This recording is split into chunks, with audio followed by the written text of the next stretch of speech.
దేనికోసం మీరు VR4 ను వాడారు? మీరు పొందినటువంటి ఫలితాలు మాకు చెప్పగలుగుతారా? Sure sir.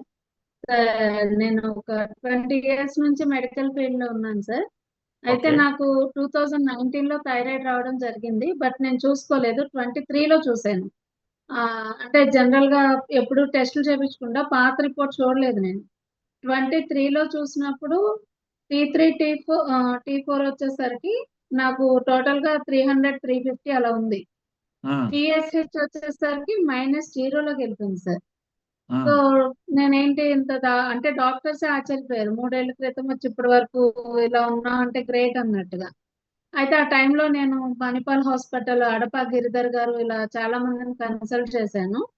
ఎవరి దగ్గరికి వెళ్ళినా నియోమెట్రజోల్ 10 mg 2 tablets ఇచ్చారు సార్ పర్ డే.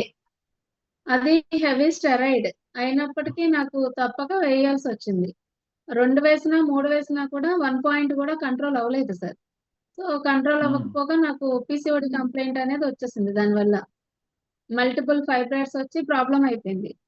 సరే థైరాయిడ్ తగ్గితే తప్ప సర్జరీకి వెళ్ళను అన్న ఉద్దేశంలో నేను థైరాయిడ్ తగ్గించుకోవడానికి చాలా ప్రయత్నాలు చేశాను సార్.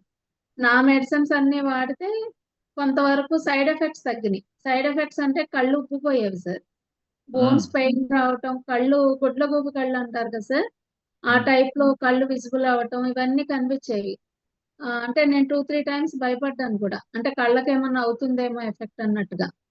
అయితే డాక్టర్ని కన్సల్ట్ చేసినా కళ్ళకి ఎఫెక్ట్ ఉంటుందండి థైరాయిడ్. అది వచ్చినప్పుడు దానికి ట్రీట్మెంట్ చేసుకోవాలన్నట్టుగా చెప్పారు ఐ సర్జన్స్. సరే నేను దీనికి పరిష్కారం ఏంటి అసలు అన్న ఉద్దేశంలో వెళ్ళాను. T3 T4 నార్మల్ కి వచ్చింది కానీ 1.5 year ఇంగ్లీష్ టాబ్లెట్ వేసినా ఏ మెడిసిన్ వేసినా నాకైతే 1 పాయింట్ కూడా కదల్లా మైనస్ నుంచి. ఆ టైంలో నేను డాక్టర్ గారు ఒక ఆయన మన సత్యనారాయణ గారు గ్రూప్ లో VR4 గురించి పెట్టారు సార్. నేను RMP గ్రూప్ లో కూడా ఉంటాను.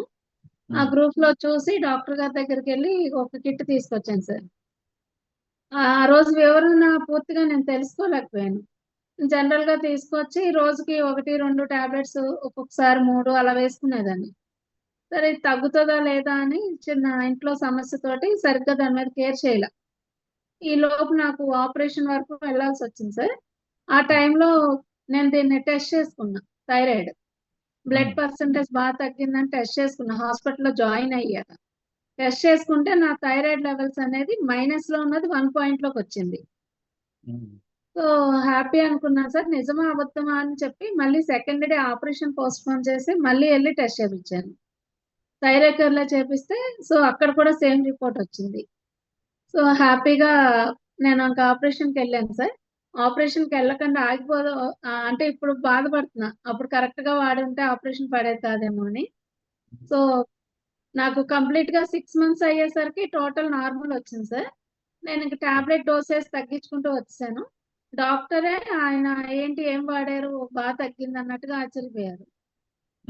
నేను జనరల్ గా నాదేదో వాడుతున్నాను సార్ అని చెప్పి వచ్చేసాను సార్. ఆఫ్టర్ 1 year తర్వాత టెస్ట్ చేస్తే నాకు కంప్లీట్ నార్మల్ వచ్చింది సార్. సో నేను కంప్లీట్ గా టాబ్లెట్ ఇంగ్లీష్ టాబ్లెట్ అనేది కంప్లీట్ స్టాప్ చేశాను. నాకు ఈ థైరాయిడ్ వల్ల ఒళ్ళంతా నీరు వచ్చేది సార్. ఆ సైడ్ ఎఫెక్ట్ కూడా పోయింది. గుడ్. సో ఇప్పుడు మీరు VR4 వాడట్లేదా? VR4 యూజ్ చేసుకుంటున్నాను సార్. VR4 అనేది పర్ డే 6 వేసుకుంటున్నా. ఎందుకంటే మనకు అంత ఆరోగ్యాన్ని ఇచ్చేది వదులుకోవాలని నేనైతే అనుకోవట్లేదు సార్. ఓకే. సో ఎవరికైనా థైరాయిడ్ ఉన్న వాళ్ళకి లైఫ్ లాంగ్ మందులు వేసుకోవాలి. మరి ఈరోజు మేడం గారు స్వయాన వారు వాడి లైఫ్ లాంగ్ మందులు లేకుండా అలోపతిని ఆపేయడం అనేది జరిగింది. సో ఎవరికైనా చెప్పచ్చా అండి? హ్యాపీగా చెప్పచ్చు సార్. ఇక్కడ చాలా మందికి గ్లాండ్స్ కింద వస్తాయి కదా సార్ థైరాయిడ్ గెడ్డలు. ఆ గెడ్డ కూడా పూర్తిగా కరిగిపోతుంది సార్. నేను నెక్స్ట్ వీక్ లో లైవ్ టెస్ట్ మనీ తీసుకొస్తాను సార్. అంటే గొంతు దగ్గర ఒక 1/2 kg గెడ్డ ఉన్న ఆవిడకి తగ్గింది. Thank you sir. మంచిదమ్మా.